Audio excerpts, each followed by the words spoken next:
রেনু তার স্বামীকে বলে, তুমি মাকে গ্রামের বাসায় না রেখে আমাদের সাথে শহরে নিয়ে রাখতে পারো। তখন তার স্বামী বলে, হ্যাঁ ঠিক বলেছ, আমাদের শহরের বাসায় মা যেন থাকতে রাজি হয়। রাফি মায়ের কাছে গিয়ে মাকে বলে, মা তুমি আমাদের সাথে আমাদের বাসায় চলো, এখানে তোমার দেখাশোনা খাওয়া দাওয়া ঠিকমতো হয় না। মা বলে, বাবা এটা আমার স্বামীর বাড়ি, তোমার বাবার সাথে দীর্ঘদিন এ বাসায় আমি থেকেছি, এখন বৃদ্ধ বয়সটাও এখানে আমি থাকতে চাই। মা তোমার ছোট ছেলে হৃদয় কিভাবে তোমার দেখাশোনা করবে? হৃদয়ের রোজগার তো খুব বেশি নয়, সারা জীবন তো বাবার টাকায় ফুর্তি করে কাটিয়ে দিয়েছে, এখন তো ওর বিয়েও হয়ে গেছে, ওর নিজের সংসারের তো অনেক খরচ।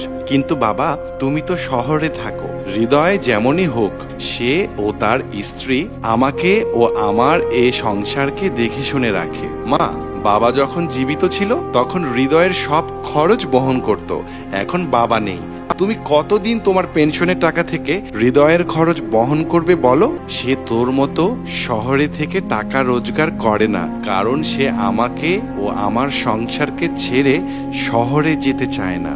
মা আমি এগুলো কথা বাদ দে বাবা, তোর ছেলেকে কোন স্কুলে ভর্তি করিয়েছিস? মা ছেলেকে ভর্তি করিয়েছি অনেক ভালো একটি স্কুলে, শহরে ছেলেকে ভর্তি করাতে অনেক টাকা লেগেছে, ডোনেশন দিতে হয়েছে 1 লক্ষ টাকা, প্রতি মাসে মাসে বেতনও অনেক টাকা দিতে হয়। আমি কি তোকে কোনোভাবে সাহায্য করব বাবা? এই জন্যই তো আমি তোমাকে শহরে নিয়ে যেতে চাই মা। আমি শহরে যেতে চাই না বাবা, আমি এখানে থেকেই তোকে সাহায্য করব। কিভাবে সাহায্য করবে মা? আমার পেনশন থেকে কিছু টাকা তোকে প্রতি মাসে দেব, তোর ছেলের পড়াশোনার খরচ হিসেবে। আমাকে টাকা দিলে হৃদয় যদি কিছু বলে, হৃদয়ের যদি খারাপ লাগে? হৃদয়ের কেন খারাপ লাগবে বাবা? মা আমি হৃদয়ের থেকে অনেক বেশি উপার্জন করি, শহরে থাকি, যদি আমি তোমার কাছে টাকা নেই তাহলে হৃদয় আমাকে এ নিয়ে কথা শোনাতে পারে। হৃদয় এমন কখনো করবে না। কেন করবে না মা? কারণ আমি তো হৃদয়ের সাথে হৃদয়ের বাসায় থাকি না। আমি কিছু বুঝলাম না মা।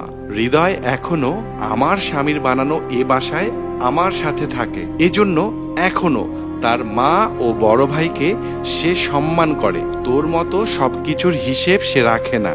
রাফি মায়ের কথা শুনে নিজের চালাকি ধরা পড়ে গেছে সেটা বুঝতে পারে। মা বাবার পেনশনের হক শুধুই তাদের, কোনো সন্তানের মা বাবার পেনশনের টাকায় ভাগ বসানো ঠিক নয়। যদি তারা সন্তানদের নিজের থেকে কিছু দিতে চায় সেটা আলাদা বিষয়। সারা জীবন যে মানুষগুলো নিজের সন্তানদের জন্য প্রাণ খুলে খরচ করে, শেষ বয়সে সন্তানদের উচিত বাবা মায়ের জন্য প্রাণ খুলে খরচ করা।